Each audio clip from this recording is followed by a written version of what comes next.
You went for birth control. No wonder you haven't taken in. What?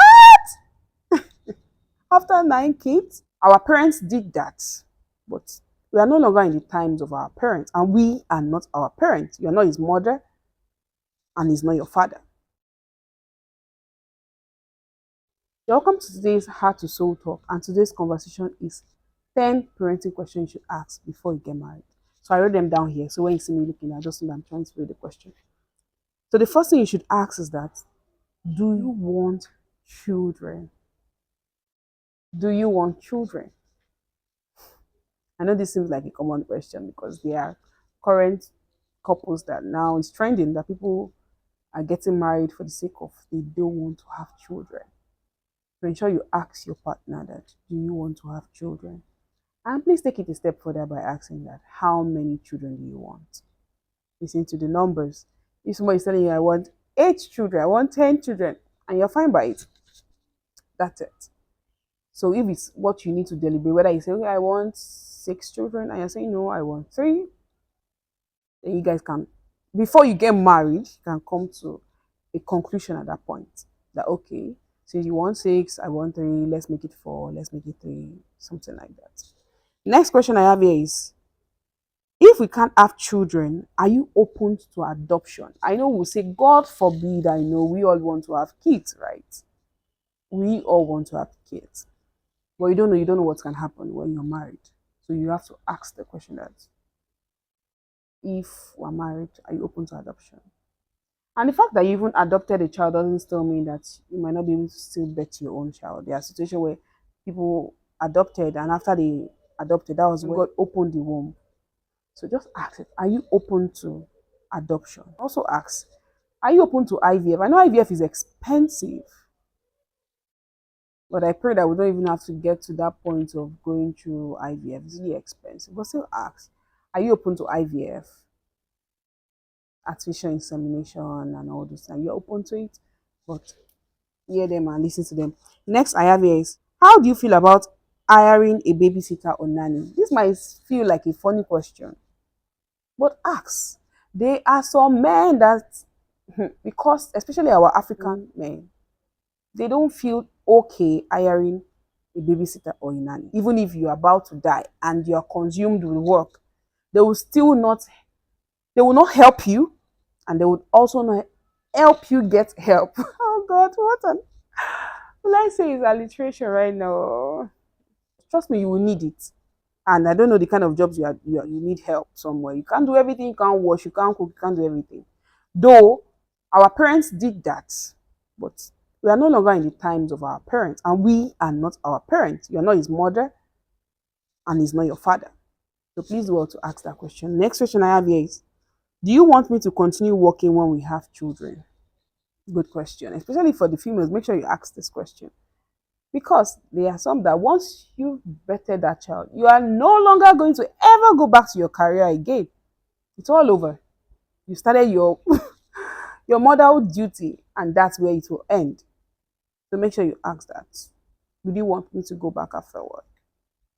And that depends for some ladies that are career oriented, where their life have been centered around career, around work, and that's part of who they are. So imagine that kind of person, you are now domesticating her into the kitchen alone and into becoming a full housewife. It will mentally drain her, trust me. It will mentally drain the person. No lies. No lies. So please do well to ask that question. Next I have here is, also you can also ask him that, do you want to continue working? Do you want to continue working when we have children? There are some men too that will feel like, okay, I want to take like 1 year to take care of my kids, or 3 months, or I work from home. You get what I mean? Next question I have here is, what do you think about birth control?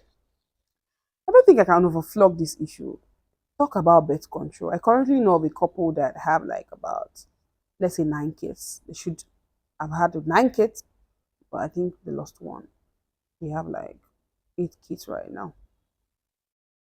And when she went for birth control, she didn't even let her husband know he went for birth control. Not until when she wanted to remove it. And when she went to the hospital, she couldn't find it. I don't know. I think they said there's one they put somewhere in the arm right now. I think I'll find about it and write it down.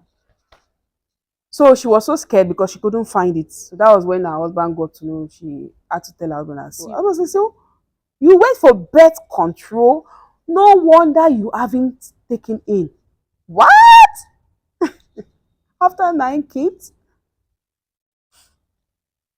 So please do well to ask. And please, women, I would say this. Birth control, try to use a natural form of birth control. Anything artificial have effect. And may it not be the time when you're using the artificial birth control, you'll be used as an experiment at that point. So please do well. Try to use condoms, pull out all those things. I don't know if there are kids watching it, but ensure when it pulls out, it cleans properly. I think I'll make a video on sex education for teenagers.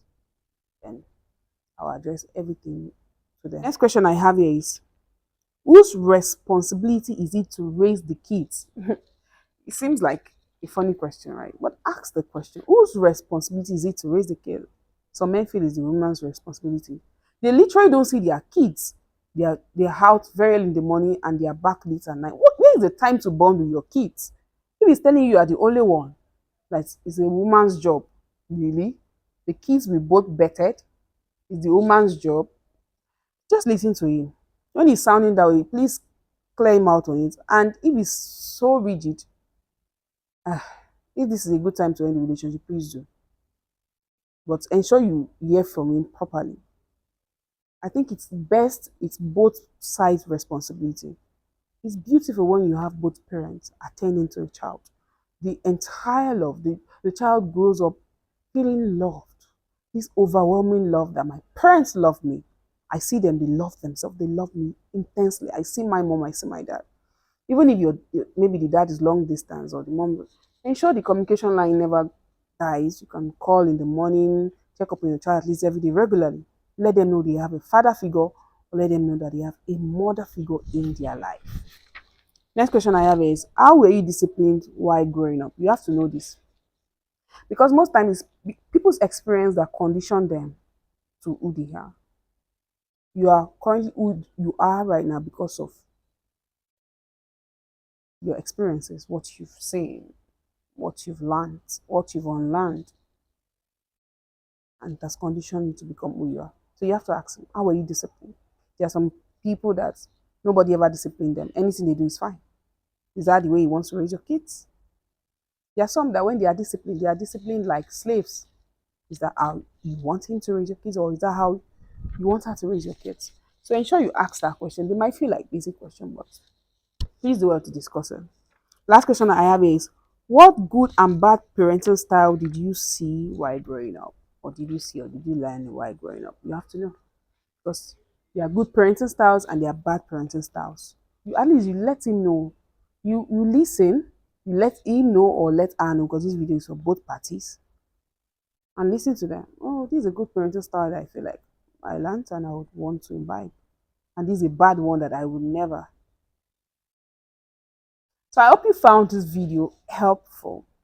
Please do well to share to your friends and your family. Let them see this video. That's your own way of promoting this channel. And I sincerely appreciate you for it. Additionally, I'm writing a book on how to fight pornography and masturbation. The book is not yet out. Writing a book, I never need takes this long of editing, proofreading, going back and forth. Oh, but I'm on it. And that's been a very fun process of writing, of authoring a book, of putting down what you've learned, part of what has built you into who you are, putting it down and helping people. It's something that I'm so passionate about. And look out for the book. Thank you so much. And don't forget to watch this next video I made on, can you trust your best friend with your man? Thank you, and I'll see you in another one. Bye for now.